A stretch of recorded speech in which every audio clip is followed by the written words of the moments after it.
The University of California Master Gardeners Program is part of the university's statewide Agricultural and Natural Resources Division. The UC Master Gardeners' mission is to extend the university's research-based knowledge on horticulture, pest management, and sustainable landscaping to California home gardeners. UC Master Gardeners receive thorough training from the UC and other horticulture professionals, and in return, commit to provide volunteer hours each year on our educational programs. Our local UC Master Gardener program covers Monterey, Santa Cruz, and San Benito counties, and was established about 30 years ago. Master Gardener volunteers offer free and low-cost educational classes, public information booths, and host special events, all aimed at helping home gardeners create successful and sustainable gardens. Our garden tours spotlight everyday gardens in our area. They are as beautiful as they are practical and sustainable. They are chosen based on thoughtful usage of sustainable landscape practices, and we hope you'll enjoy meeting these incredible gardeners and seeing their beautiful gardens as much as we have. And I hope you can join us at our next in-person garden tour.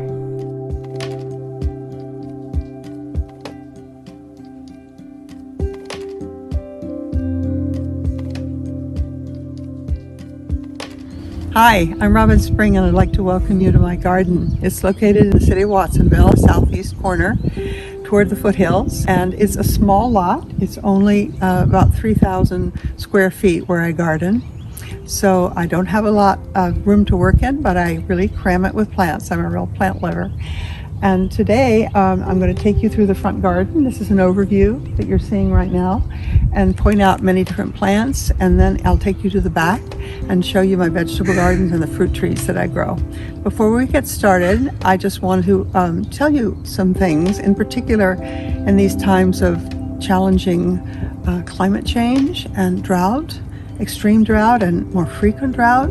I have been asking myself, what can I do as a gardener to make a difference? How can I garden appropriately in these times? I mean, in the past, I've never thought about water. I bought whatever I wanted. It didn't matter what water needs the plant had. I just enjoyed playing in my garden. But today, I really feel it's something important for me to become a different kind of gardener. And that's what I want to show you today, in particular, how I save water. I'm going to show you how I use and conserve water in this garden. The first thing I'd like to tell you is, except for a few small pots that I actually water by hand and some flower pots, the rest of the garden's on drip irrigation, which delivers exactly the right amount of water that each plant needs directly to the plant and under a layer of mulch. So it really conserves water, conserves my energy. I have 5 valves in the garden and an automatic timer. It really makes for stress-free gardening as far as water is concerned. A lot of the plants I use, I have grouped according to the water use, their water needs. So I have things mostly California natives. I have Mediterranean plants from South Africa, from New Zealand, and from Australia as well. One of my favorite plants is this big guy. This is Mexican sage, limelight, and I'm particularly fond of it because of the chartreuse bracts and the purple bluish flowers. So I have lots of other sages. I have a tea tree, an Australian, which blooms mostly in the winter. That's the nice thing about the Australians. You can get a lot of regular bloom in your garden. You plant Australians, New Zealanders, and they bloom usually in the winter. This is a Cranesbill geranium. I have many varieties of this Cranesbill geranium. It's very easy to cultivate. I have Nandina, or heavenly bamboo. This needs very little water once it's established. Here is not in bloom right now. It's called a Correa, but when it blooms, it's Australian. When it blooms, it has beautiful pink velvet-shaped flowers. Very low water. Actually, this isn't even on any water right now. Over in here, I have some California natives. I have a Manzanita, Howard McMinn. This is about maybe 6 years old. I'm trying to bonsai it. And some daylilies. That's something I was surprised to learn. Doesn't need a lot of water unless it's flowering, which they are right now. So it's getting water. Have a few of those. So more sages, Shasta daisies. Shasta daisies are very drought resistant. Everything's kind of growing toward the sun on this side of my garden. I have a shade to my neighbor's side. When the sun comes out, it's all to the east and the south. So things grow a little forward. I have a lot of drought resistant plants like yarrow. I have bee plant, gaviosa. This is some agastache. More bee plant, different colors. This down here is a helianthemum. It bloomed mostly in the early spring. I have a couple of these. rock rose. It's a ground cover and it has beautiful flowers. You can still see a few. And this is a bit of verbena. It needs a little bit more water than a lot of things. This is an ornamental oregano. Kent's Beauty does really well. More coreopsis, a little yellow one. And back here, and this is called Volvulvas, a morning glory that's a creeper. This is another coreopsis. It's called Chocolate, and it actually smells like chocolate. And back here I have more of a shade garden, taking advantage of a tree and my neighbor's trees. I have camellias, a few ever blooming azaleas, and this wonderful shrub is a pittosporum. Pittosporums are great for dry areas. They don't need much water at all. It's about 5 years old. It's Marjorie Channon, and I love it for its bicolor foliage. Very healthy, doesn't have any diseases, and it's very happy here, don't you think? So before we go into the rest of the garden, I want to tell you that I'm from the East Coast. I grew up in Virginia. My mother was a gardener, and she grew beautiful gardens on 2 acres, pretty much the English garden style. So when I moved out to California, I realized that kind of garden wasn't going to be practical here. Even back then, 20 years ago, I knew that would use way too much water. So what I've done, because I love those plants and I want to grow them, is I've created mini gardens for them, little pocket gardens, small, contained, where I can have just a few specimens and not use a lot of water. So that's back in here. The first one I'll show you, oh, by the way, my kiwis. It does use a good bit of water, but they're doing really well this year. These are going to give me a good harvest. So this is a semi-shade garden. The morning sun isn't quite hitting it yet. This is my mini English garden. My mother would be very happy to see this. I've got things like foxgloves and delphiniums, lupin, which have already bloomed. And I have, in memory of my parents, I have this columnar box. I brought it to California about 20 years ago. It was 4 inches high. And as you can see, it's doing real well. It likes it here. And then over here I have a fully shaded garden. On the edge I have something known as soya, or Australian bluebell.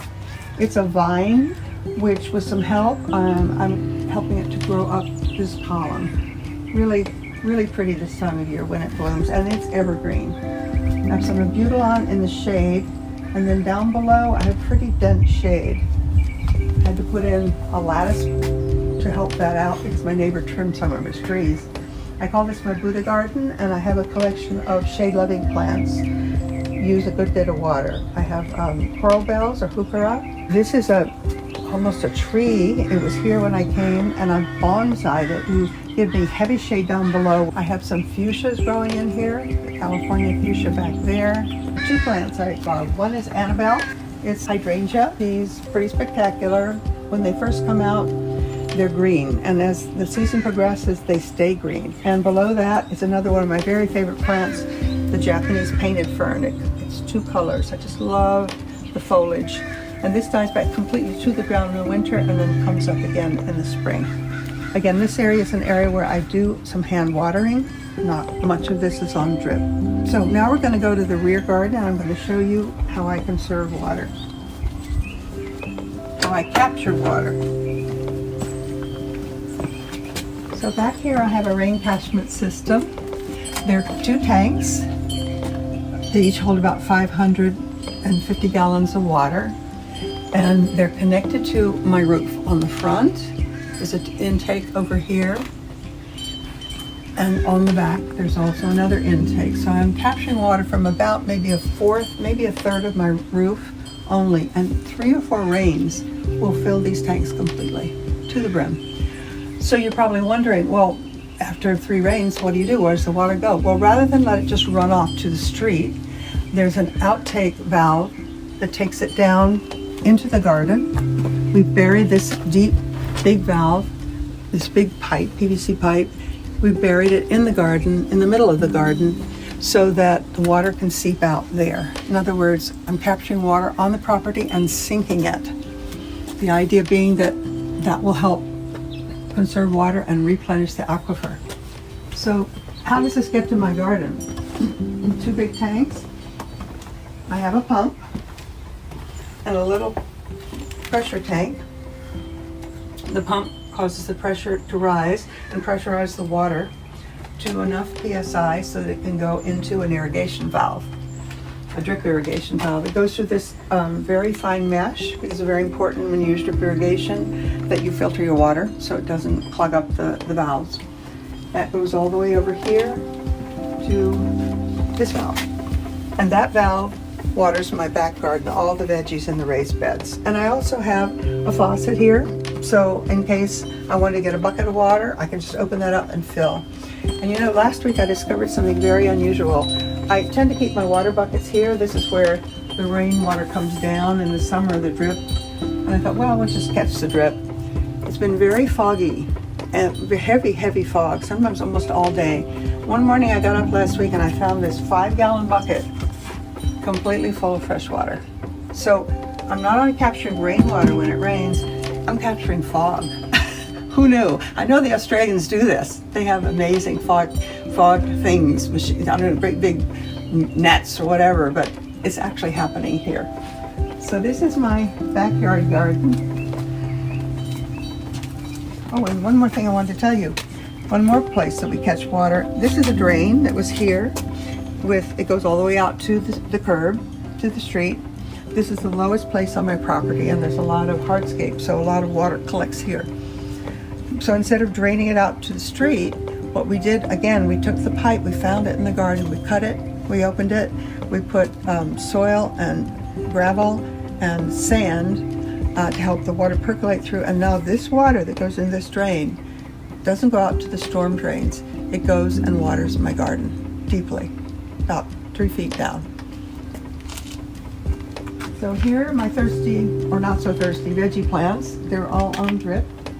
I grow cucumbers, squash, blueberries, eggplant, some tomatoes, and green beans over there, and some hot peppers for my husband. If I had more tanks, I'd put more tanks up. So since I don't, what I do is I grow a good bit in the summer, but I grow actually more things in the winter. We have a climate that allows us to do that. I grow things like spinach, chard, kale, lettuces. They don't bolt like they do in the summer and the winter. In the winter, you can grow them and be eating off them for weeks and weeks and months.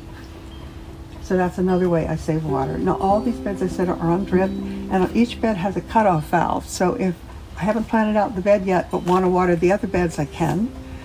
And that way I don't waste the water. So another way I save water is to incorporate a lot of compost into the soil in all my beds out here and in the front as well. When you put compost into the soil, you incorporate it, it aerates the soil on one hand, but it also changes the tilth of the soil, changes the texture, and enables the soil to hold more water and longer. Actually, this soil here is loamy, which is very good gardening soil, but it tends to drain pretty fast. So putting the compost in has made a difference as far as the water use in each bed. In addition to that, I put about 3 or 4 inches of compost on the top of the beds under all the plants, and that prevents water loss due to evaporation. So that's a dual use for compost. And over here I have a new way of composting. I used to have a big composting bin. It required a lot of work. I had to keep it wet using water. And I learned last year about something called bokashi. It's a Japanese fermenting system in which you add a culture that's in here. It's the culture, it's a bacteria, special bacteria. You put your food waste from the kitchen. You can use any food waste, and anything that's edible or organic will compost in here. You put a layer in, you put some of this down, and you put a top on it. It pre-ferments, it pre-composts by fermentation, and it does it anaerobically. It's very easy, and it doesn't use any water. As a matter of fact, the drier, the better. It takes about 6 weeks in a bucket. After I fill a bucket, I leave it for another 6 weeks, and then I bury it in the soil. And once you've buried it, you leave it there about a month, and then you can dig it up or leave it there.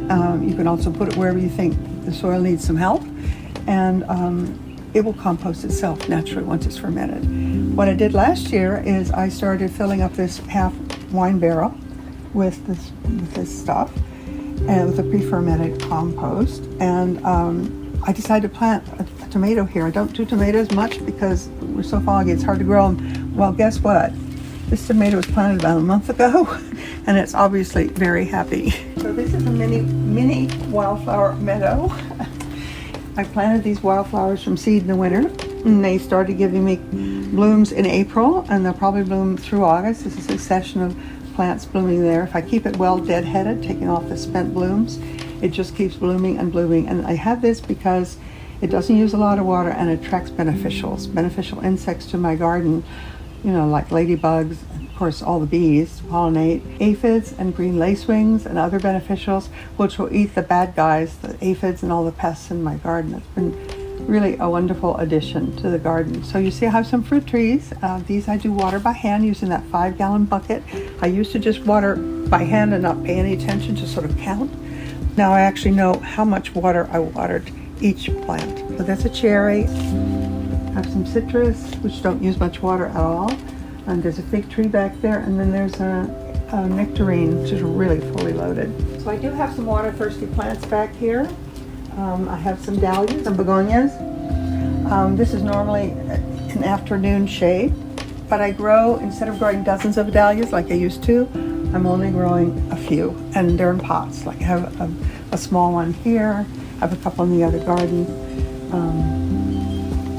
So I do indulge my love of plants, but in great moderation. That's been a big change for me.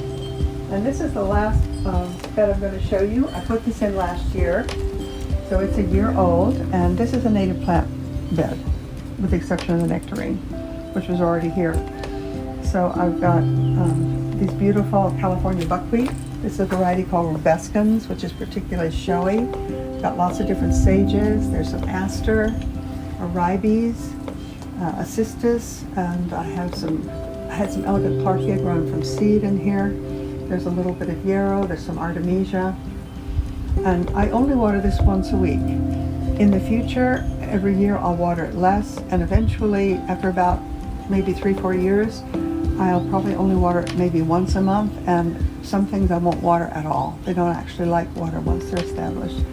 So this is a wonderful way using California natives to have a showy garden, lots of color and interest, but not use a lot of water. The last thing I'd like to show you over here is my bee water. I read about this a couple years ago.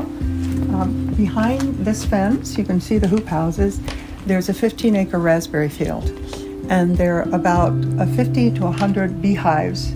It's a bee farm at any given time. And the bees really, I read, really need a lot of water, particularly in the hot months of the later summer. So this is the bee water. It is a dish. You can use a pie pan. You can put these glass beads in here. Something that the bees can walk on, because they have to be able to reach the water without getting completely wet. And the first year I put it in was a couple years ago, and amazing, the bees that would come in the afternoon. It would be almost completely covered with bees. They're very appreciative of the water.